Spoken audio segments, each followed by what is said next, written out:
some Nikon points, and okay, we're set to go then. Okay, so hello everyone on the video.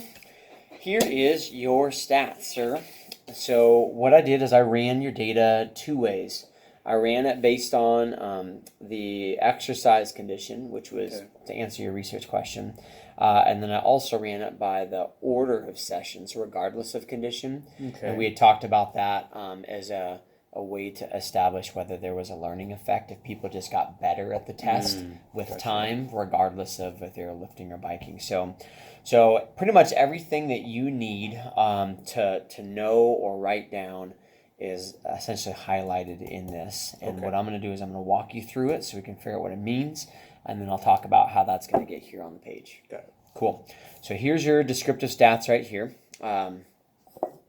So right there, all the stuff in yellow right here, and that's our means and standard deviations for the WM, that was working memory, right? Is that what that stood for? Yeah. So pre and post lift bike control, and then you only had like the 7 people. So typically one would think that's not going to be a normal distribution. I ran a test just to see if it was normal or not. The test indicated that it wasn't normal. So what the stat software does is it adjusts the ANOVA output so that that non-normality is accounted for. Okay. So anyway, I just indicated right there, not normal, using adjusted ANOVA, and then you'll see where I've highlighted in here. So there's a bunch of stuff here. Let's break it down to what I've actually taught you. So it all comes down to a p-value. Right. Your p-value is 0.615. Okay. Do you remember what that means? Is there a significant difference or no? There is a significant difference. Flip it. There's no significant difference? No. Yeah. So you established, I think before you had indicated that your threshold would be 0.05 for significance. Oh, meaning that if something is lower than that, we're going to say there's a difference, and if it's higher, no difference. In this case, it's pretty high, but that's not untypical of the results I see in this class. Okay. So I'd say one very important message to get from this, at least just to start the whole conversation, is that just because there's no significant difference doesn't mean this project is not of value. Right. It doesn't mean this isn't meaningful. It doesn't mean you did anything wrong. It just is what it is. Right. And there's a lot of value in saying, okay, lifting in this way, biking this way is not likely to cause an effect if this is how we're measuring it. Okay. And that's it. Now we know. Okay. So with that being said, there's a lot of random numbers that you would typically include when you're writing up an ANOVA output. Okay. And some of those numbers aren't part of what I included in the stats crash course. So what I've done is I've basically written your statement that you'll put in the results. And again, I'll show you where that's going to be. But this sentence in yellow highlights, verbatim, how I've written it, that's how you'll put it in your paper. Got it. So you're basically going to say there's no significant interaction between the exercise conditions on working memory, comma, all this F gobbledygook, and some of this comes from up here, and then the p-value, which is right there. Okay. Yeah. In fact, usually I kind of circle where these things are coming from, just so people are wondering where they came from. You at least know. And then this goes right there. Okay. So with that being said, I also told you that I'd be able to run your actual effect size, your actual beta and power, and so on, and that's listed here. So in this case, your effect size was 0.053, which is pretty small. Typically, a large effect size would be 0.8 or higher. Now, like the significance, a low effect size doesn't mean you've done something wrong. It simply means that your independent variable, in this case your exercise conditions, didn't produce much change in your working memory dependent variable. Okay. So, okay, it is what it is. But when you have a low effect size, you have to have a lot of people in order to jack up your power. Power is the number that gives us some idea of how confident you can be in your research findings. Okay. Usually you want that to be 0.8 or higher. In this case, 0.119 is pretty low, meaning I don't suggest that you go onto the top of Mount Spokane and shout out to the whole area. Lifting and biking absolutely will not ever affect working memory. Like Yeah. that'd be pretty confident because you don't have a high number. Okay. Now power is calculated by subtracting beta from 1. Okay. This output didn't give us beta, but if it gives us power, we just reverse it. So 1 minus this would give us our beta. In this case, your beta is going to be equivalent to probably 0.89. Okay. Now beta, you may recall, is the probability of committing a type 2 error. Mm-hmm. And a type 2 error is when you say there's no significant difference, but in reality, if you did this study again with more people, Yeah. maybe you'd find a difference. Okay. Now, there's a distinction between saying there's an 89% chance that if you did this study again, you will see a significant difference, versus there's an 89% chance that you might see a difference. Okay. The latter is how you're going to want to couch your statements of your statistics.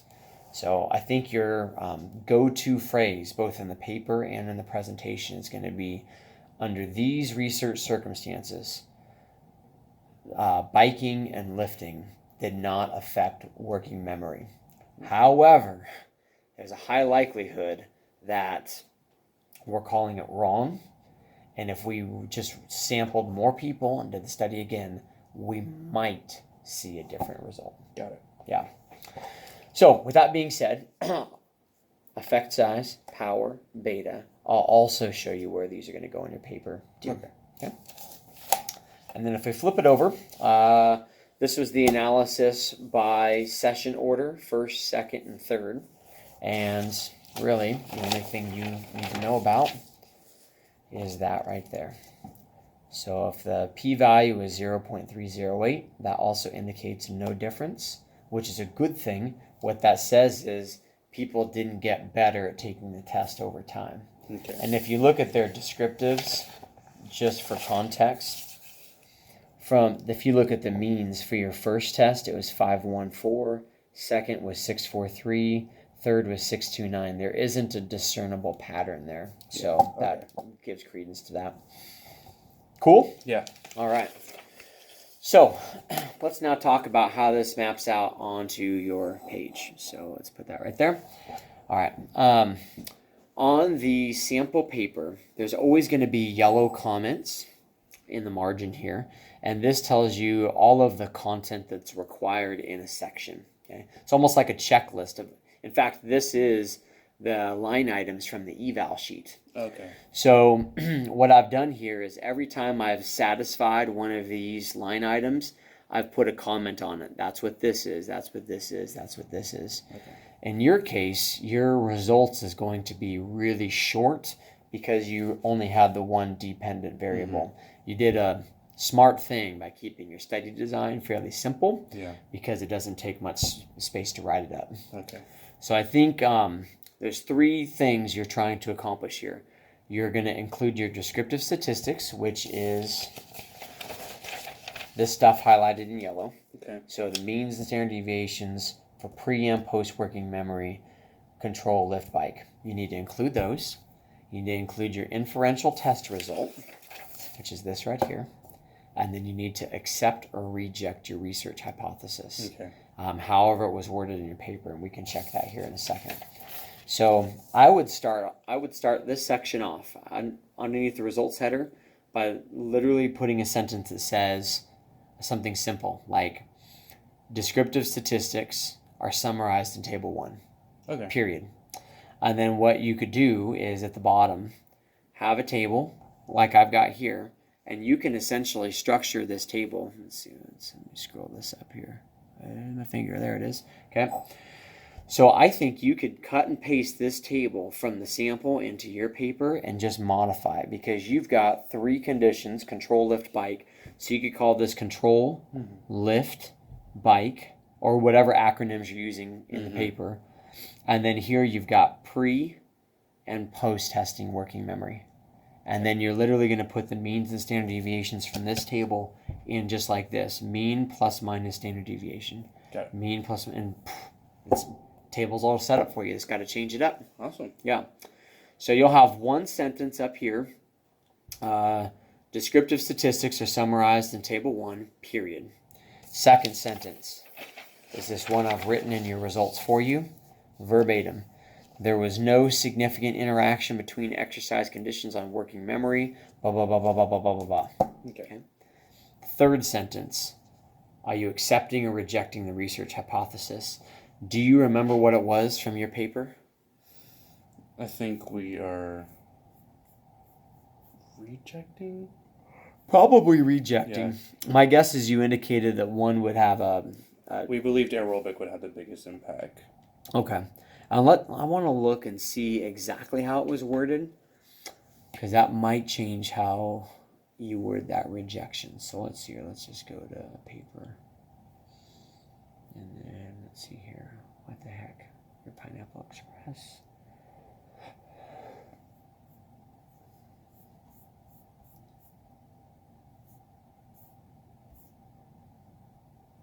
That's your methods. Okay. Okay, purpose of the research hypotheses were, so you got 2 of them. Both aerobic and resistance conditions would improve free recall test performance. So we know that's false because they didn't. And then the second one is that aerobic would produce the highest. We know that's also false because it didn't. So I think what you could do is in one single statement, after you've said, here's our descriptive stats, see table 1. After you've done this inferential statement, you would say, as stated, both of the research hypotheses were rejected, period. Okay, got it. So you got 3 sentences, your table, and you can call results done. It'll take under 15 minutes. Awesome. Yeah, super simple. Then we get to discussion. This one will take more than 15 minutes. So you kind of heard the spiel a little bit in class today. You have to put your thinking caps on here. I want to find out how the evidence suggests that you found what you found. So have other people found no significant differences from exercise on working memory? Okay.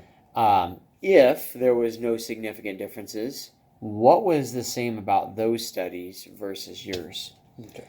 If someone did find a difference, what was different about their study than yours? That's the evidence I was just pushing in class. Elaborate. Now, there is a bit of a structure to this section. What you're going to do is you're going to have your first sentence say something to the effect of, like you're going to reiterate the purpose of your study. You can cut and paste it from up above, put it back down here. Just reminds the reader, what were you trying to do? Got it. You might also put in some sort of a statement that reiterates the significance or benefit or uniqueness of this study compared to others. Okay. And then this is where yours is going to deviate a little bit from the instructional sample. In the sample, there was multiple dependent variables, some of them being derived from the cycle time to exhaustion test and others from the Wingate test here. You don't have multiple dependent variables.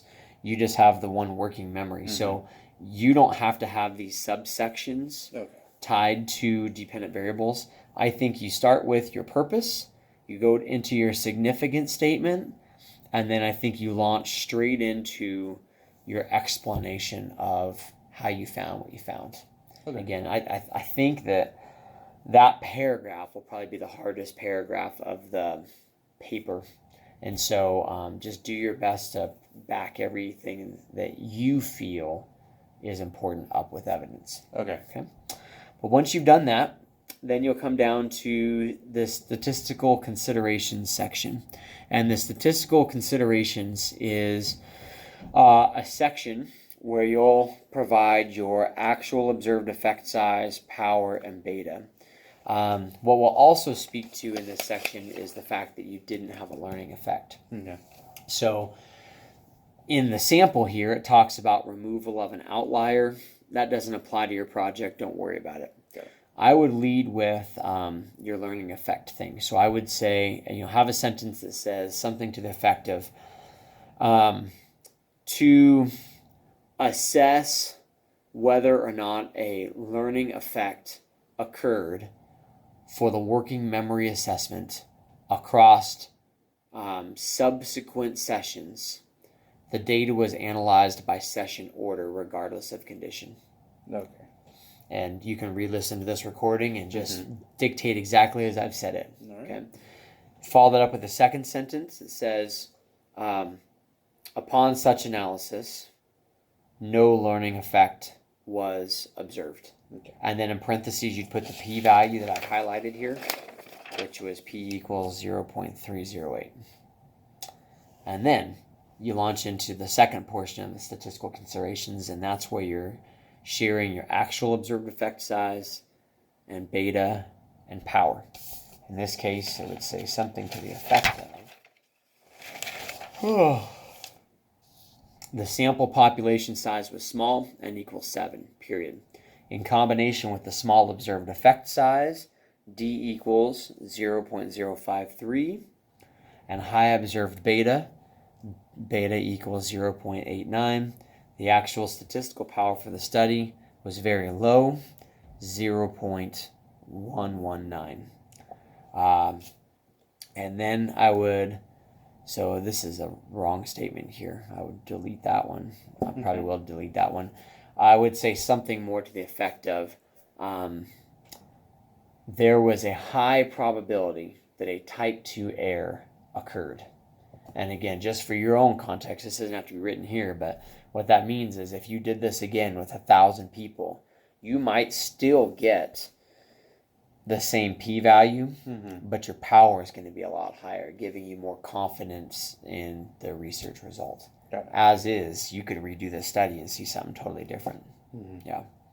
And that's it. So you're talking about learning effect, you're given the actual effect sizes and betas and whatnot, and boom, it's done. Okay. Then the next section is called Special Considerations, and it's really a collection of paragraphs that provide some context for the interpretation of your findings. Okay. These don't necessarily need to be like primary explanations. That would be worked up here, when you first start your discussion. This is more just like disclaimers, if you will. It's sure thing that there's going to be students in future classes reading your paper because it's interesting to them. Maybe they want to redo the study or whatever. So consider it almost like lessons learned. Okay. If you were doing this, here's some things that we learned. Okay. Is there anything that comes to your mind? Like, was there any testing situations that didn't go right? Equipment didn't work? Is there anything that comes to mind? Just besides the little finicky heartbeat monitor sometimes, but other than that, everything else went smoothly. Okay. So maybe that's worth a section, right? Heart rate monitor, period. And then just indicate on more than one instance, the heart rate monitor did not produce an accurate reading. Therefore, it's possible that the exercise intensities for the aerobic exercise were not in line with what we recommend, or something like that. Yeah. And that's it. So future research, let's get a different heart rate monitor, something like that. Okay. So I encourage you as a team to put your heads together and try to determine, is there more sections like that you need to put in? Again, that heart rate thing, it's not a game changer. It's not changing your results, but you do think it's important for someone to know. Right. I'd say a common number of these is about 1 to 3 per team. Okay. Don't force it. If you feel like you're trying too hard, maybe you are. Maybe it's not necessary to have the extra ones. Okay. But the heart rate monitor is already a great one to put in there. Okay. One of the ones that you'll have to include is required, and that's called assumptions. And this is everything that you assume to be true in order to interpret these results correctly. Okay. So, I forgot, did you give your participants any instructions?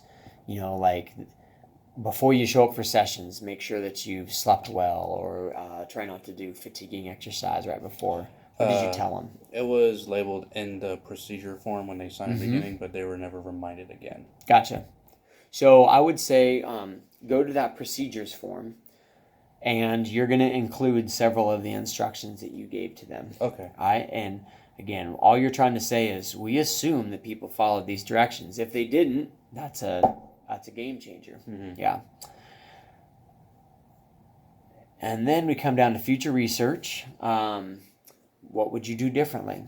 It tends to be that from your explanations earlier in the discussion, the statistical considerations, and maybe any of those assumptions or other special considerations, that you're teeing up ideas for future research. Oh, excuse me.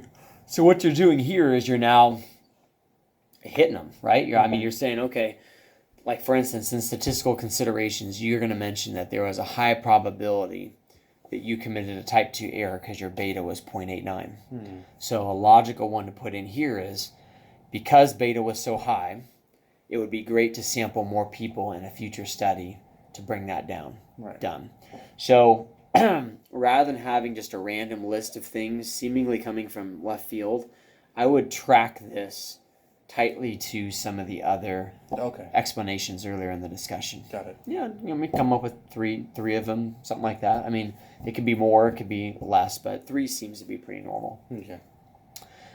And then the last part here is the conclusion, and the conclusion is just the take-home message. So in this situation, I think you want to use that catchphrase again.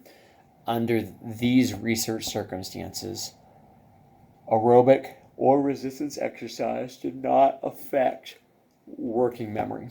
Okay. Something like that. Got it. Okay. So what we've talked about so far is how to map out your results, how to map out your discussion. Once the discussion is complete, you'll get a chance to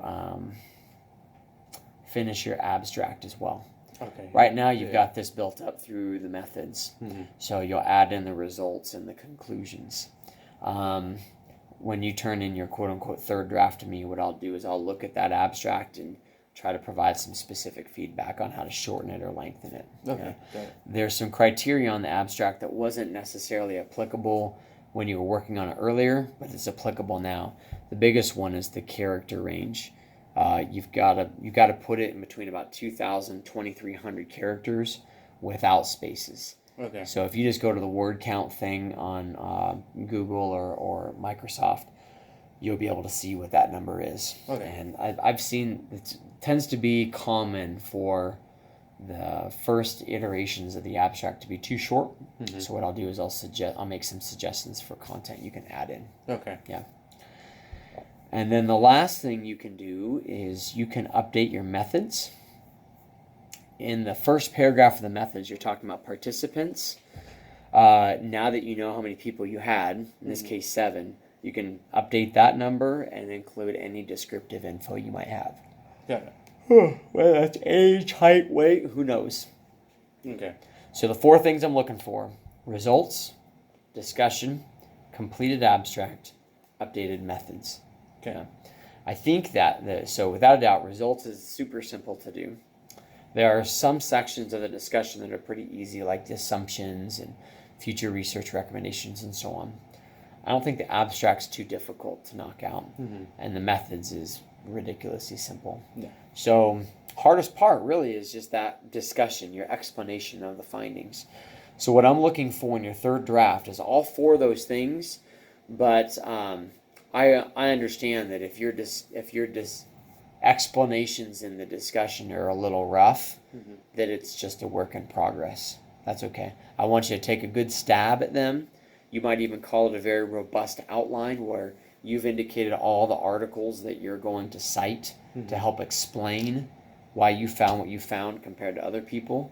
Like, even if it was bullets, Otero et al. 2019 found blah, blah, blah, blah, blah, blah, blah. Their study was different than ours because they use different people or whatever. Maybe you've just got bullets for that right now. At least I can get a sense for the direction you're heading and provide you some feedback. Okay. So the third draft, in this case, since you're the sole representation for the team today, I don't think we need to determine a specific turn-in date for that. Yeah. What I usually do is 2 to 3 days from the stats meeting. Your final draft is due Friday. Right. I highly encourage maybe a Wednesday night turn-in. Okay. And then all I'm doing is I'm providing comment on what you send to me so that it just keeps pushing it forward. If you feel like you can get all this stuff knocked out by tomorrow night and you want to send tomorrow night to get feedback earlier, awesome. Okay. But whatever date you all choose, just email me and let me know. Got it. And what happens is, like, if you sent me something in the evening on Wednesday, you'll wake up to feedback on Thursday. Like, I want it to be no turnaround time for you. You can go to bed, wake up, and keep that ball rolling. Okay. Got it. Yeah. So just let me know what day, and then I'll plan and wake up early so I can get that done before I come in. Okay. Sound good? Yep. Cool.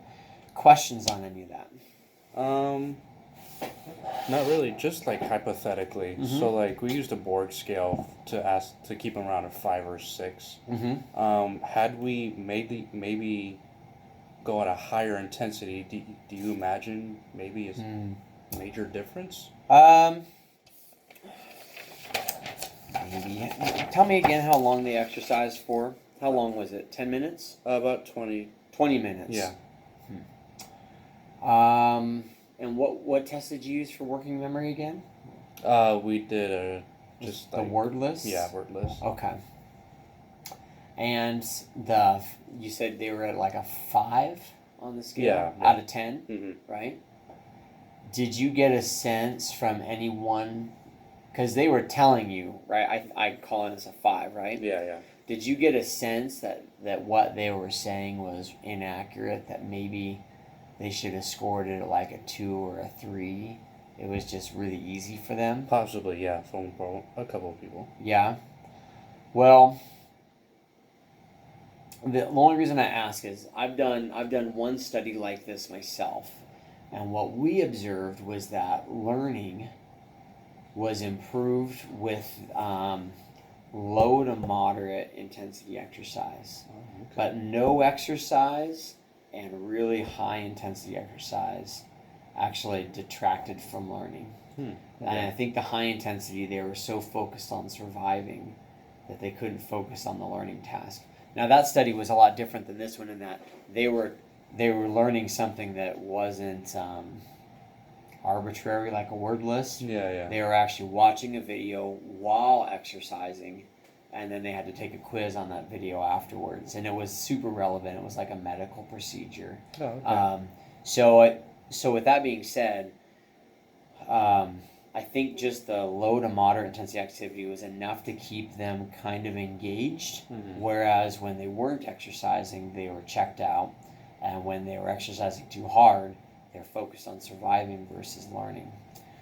Got it. Coming back to your question, do I think that would have changed if they would have had higher intensity? My guess is no. I would say that the intensity you chose is right in the money with what other people have found. Okay. Yeah. But that's part of finding the evidence. So as you're picking apart other studies that did find a difference, I think it'd be important to try and compare or contrast your intensity or your modes of exercise with theirs. Okay. Or maybe it's just the testing mode itself. Yeah. Okay. All right. Cool? Yep. Yeah. So I want to be available as much as I can to provide some specific feedback to y'all. Third draft will be a good chunk of it. Let me know when you want to send that in to me, and I'll schedule myself accordingly to get it back to you lickety split. And then thereafter, if you have other questions, just send me the paper with like comments in those sections, and I'll say, okay, I looked at this. Here's my suggestion. Blah blah blah blah blah. Okay. Got it. Sound good? Mm-hmm. Cool. So you get to keep the stats meeting, or stats thing. You get your phone back.